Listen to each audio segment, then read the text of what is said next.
नमस्कार दर्शक बंधु बीके ओडिया टेक रे पुणी थे आपण मानक स्वागत जनावछि। दर्शक बंधु आज वीडियो एक महत्वपूर्ण वीडियो रही। एई वीडियो रे बहुत गुडे जिनिस आपण शिखिया पाइबे। दर्शक बंधु आपण माने जानिचंती मनुष्य जन्म अछि तो मरण अछि। एही मरण केबे भी कहा सहित आसी थाए ता भी केई जानि थिना।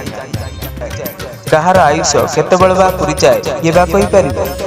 से छोट पिला हेउ किबा वयस्क व्यक्ति आयुष्य जेतବେଳେ पुरी जाए से मृत्यु मुखर पड़ी थाए। धार्मिक शास्त्र रे विश्वास करा जाए शरीरर मृत्यु अछि एवं आत्मा अविनश्वर अर्थात आत्मार केबे मृत्यु नाही। किंतु विज्ञान कहे शरीरर मृत्यु अछि किंतु आत्मा बोली दुनिया रे किछि भी नाही। किंतु धार्मिक चिंताधारा कहे मनुष्य मृत्यु पर पुनर्जन्म अछि। किंतु विज्ञान कहे मनुष्य थरे मात्र जन्म निये किंतु एहार पुनर्जन्म नाही।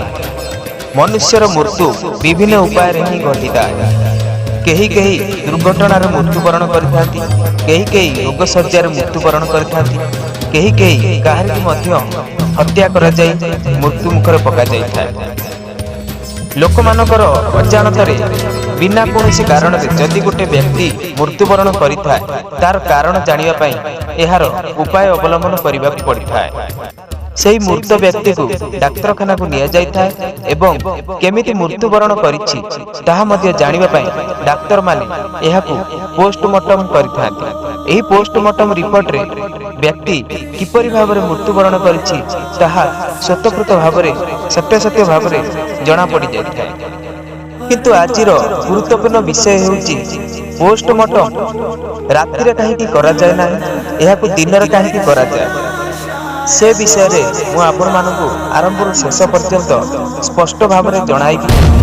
जो माने वीडियो टी को देखुचंती मजिल के स्क्रिप्ट करंतु नाही, वीडियो टी को शेष पर्यंत देखंतु एवं वीडियो रा तळे थिबा सब्सक्राइब बटन उपरे दबाई ऑल नोटिफिकेशन उपरे क्लिक कर नियंतु। जेतेबेले भी नुवा नुवा वीडियो नै आसीबी सेतेबेले सर्वप्रथमे आपण ही नोटिफिकेशन पाई परिबे। आय तो समस्त को मन रे केते प्रकार कथा अछि जहा उत्तर पाइबा बहुत कष्ट साध्य होइता, किंतु उत्तर पाइबा असंभव नुहे।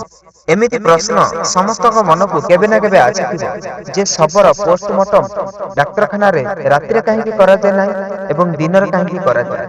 तेबे आसंतु जानिबा एई विषय रे विस्तार भाव रे मु आपण मानकू जणाइबी।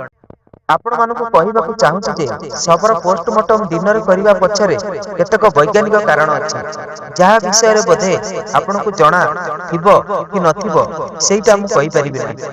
तेबे मु आपण मानकू कहिबाकू चाहूछि जे सबर पोस्टमार्टम दिन रे करिबा पछरे बहुत गुडे वैज्ञानिक कारण अछि जहार विषय रे आपण मानकू हुएत जणा थाई पारे किबा न थाई पारे।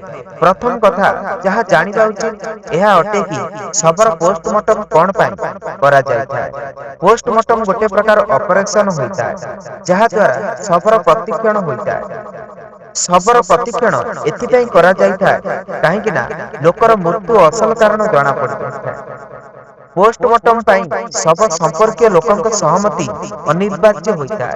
किछि घटना रे जेमिति हत्या परि घटना रे पुलिस अनुमति रे सबर पोस्टमार्टम करा जाय थाए।